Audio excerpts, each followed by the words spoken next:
Bien que Coril eût échoué à priver Tyrion de la faiseuse de veuve, son action n'avait pas été vaine.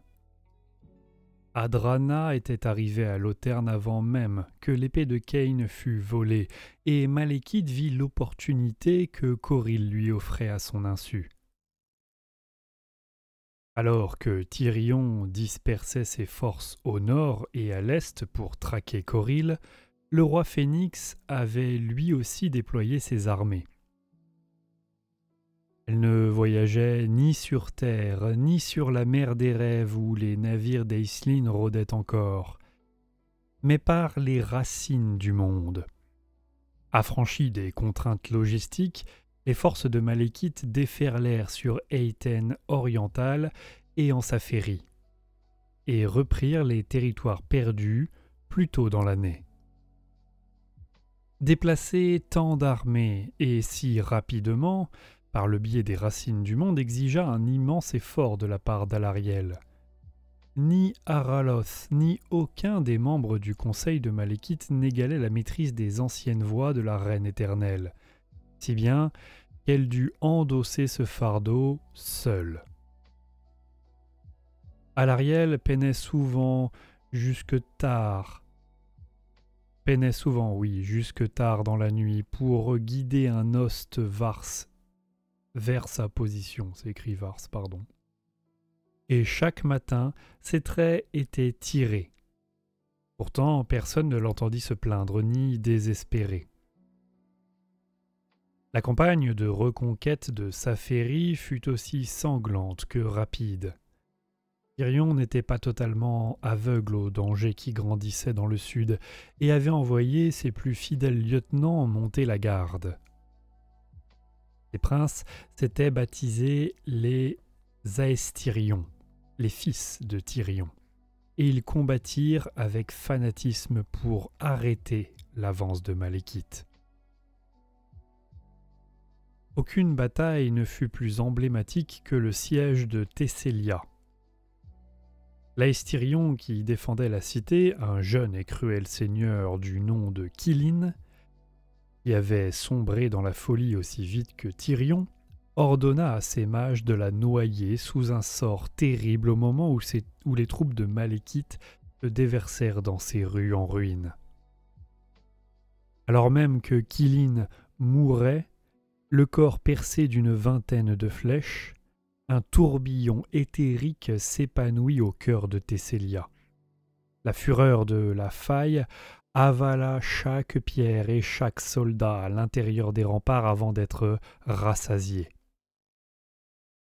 Mais la magie qui l'avait engendrée ne se dissipa jamais totalement.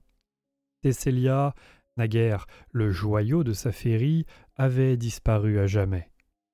Il n'en restait plus qu'un paysage désolé où l'on entendait les ululements des damnés portés par le vent glacial. Kilin était le pire des Aestyrions, mais les autres étaient aussi impitoyables que des elfes noirs. Ils commandèrent aux citoyens de Saphérie de prendre les armes au nom de Tyrion. La plupart de ceux qui acceptèrent ne le firent que pour sauver leur famille. Ils périrent par milliers, poussés en avant pour prendre les flèches adverses et fatiguer les bras des envahisseurs pendant que les Aestyrions gardaient leur élite en réserve. Le fait que cela ne changeât le cours d'aucune bataille ne fit que rajouter à la tragédie. Tous les citoyens de Saphérie n'accédèrent pas aux exigences des Aestyrions. La plupart de ces dissidents furent massacrés ou utilisés comme appâts pour piéger les forces de Malekith. Les armées du roi Phénix, commandées par des despotes, ignorèrent ces provocations et s'en tinrent à leurs ordres. Que leur importait que les Ultuani se tuent entre eux. Il n'en allait pas de même pour les chevaliers dragons d'Imric, dont la témérité leur coûta cher en essayant de secourir les otages. Cependant, cette cruauté se retourna contre les Aestyrions. Quand Malekith arriva à la tour de Huth pour assujettir les maîtres du savoir, il trouva les portes grands ouvertes et les maîtres des épées alignés en rang en son honneur. La barbarie avait conduit Finrayr à renoncer à sa neutralité. Tirion apprit tout cela à son retour à Thoralin, bien que par arrogance, il n'agit pas tout de suite. Morathi était revenue plus d'1 semaine plus tôt. Elle remit la faiseuse de veuve dans sa crypte, non sans avoir pris la précaution de jeter un sort au gardien, dont le cœur cesserait de battre en cas de trahison. Quant à Coril, il patienterait dans une cellule. Le capitaine avait fait le long voyage depuis le sanctuaire d'Analdar, attaché à une chaîne tirée par un char de Nagaroth. Il n'y avait pas un carré de sa peau qui ne fût pas marqué par une ecchymose ou par une plaie, et sa chair pendait de ses os en mains endroits. Mais il n'avait pas crié, préférant se retirer dans une forteresse de silence et d'amertume. Morathi n'eut pas besoin de demander la cause du retard de Tirion, car à l'ouest, l'horizon se teintait d'un orange enflammé. Avelorn était en feu. Ses vieux bois tombaient en cendres inertes. Tel fut le prix que la province paya pour l'humiliation de Tirion à Witherland. À peine la moitié des soldats qui avaient chevauché avec Tirion revinrent à Thoralin, mais la victoire du prince était sans appel. De longues lignes de centaines de prisonniers avelornis, enchaînés, étaient traînés derrière l'armée. Tirion céda à la rage quand on lui rappela la trahison de Coril.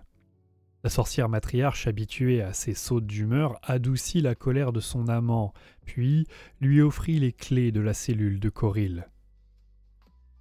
Quand la lune se leva au-dessus de Thoralin, Tirion se rendit dans les entrailles du manoir et entra dans la prison improvisée.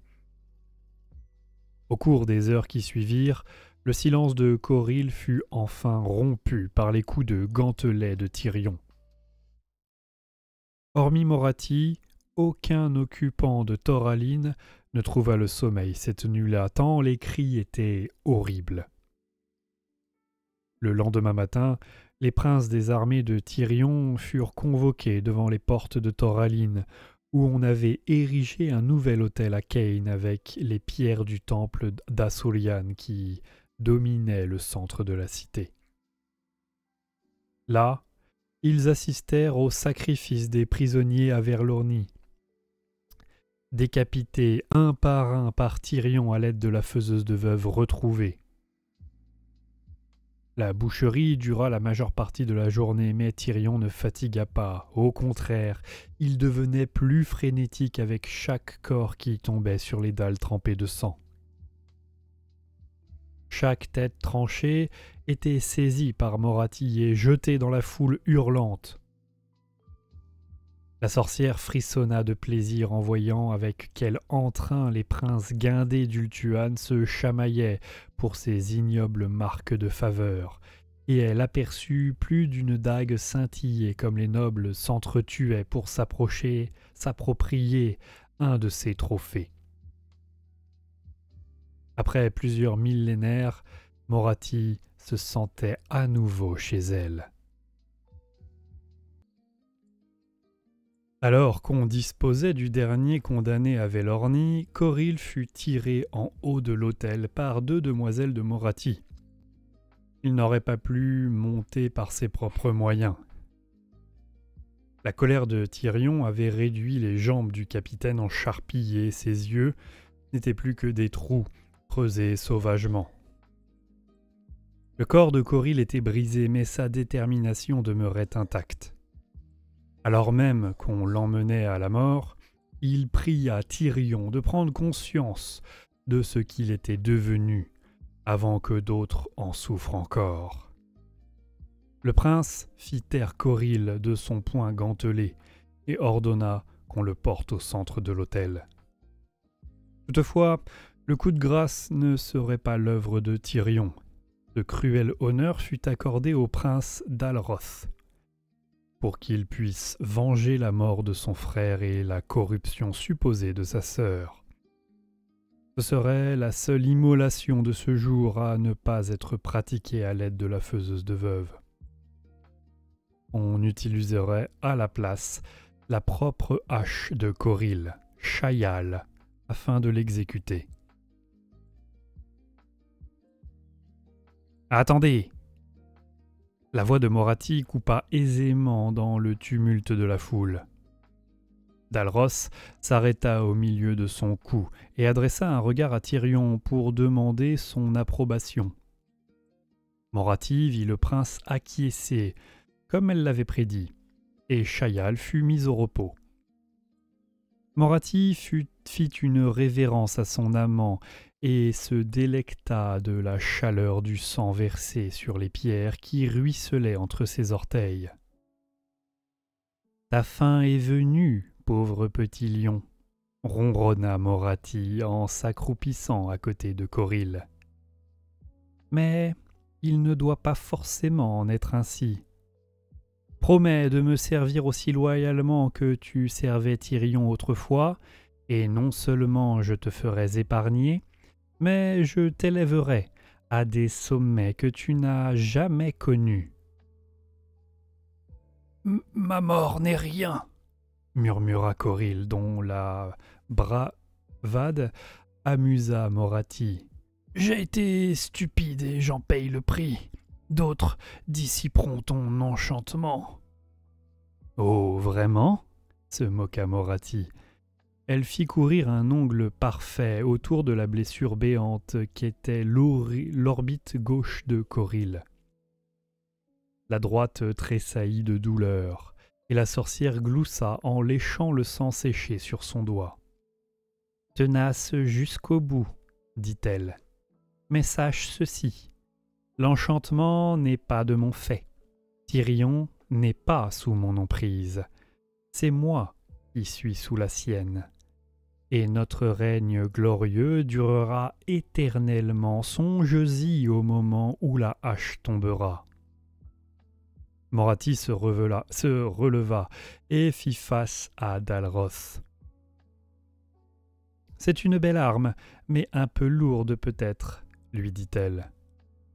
« Personne ne t'en tiendra rigueur si tu n'y arrives pas du premier coup. » Un rictus féroce déforma les traits de Dalroth, et il leva Shaial bien haut.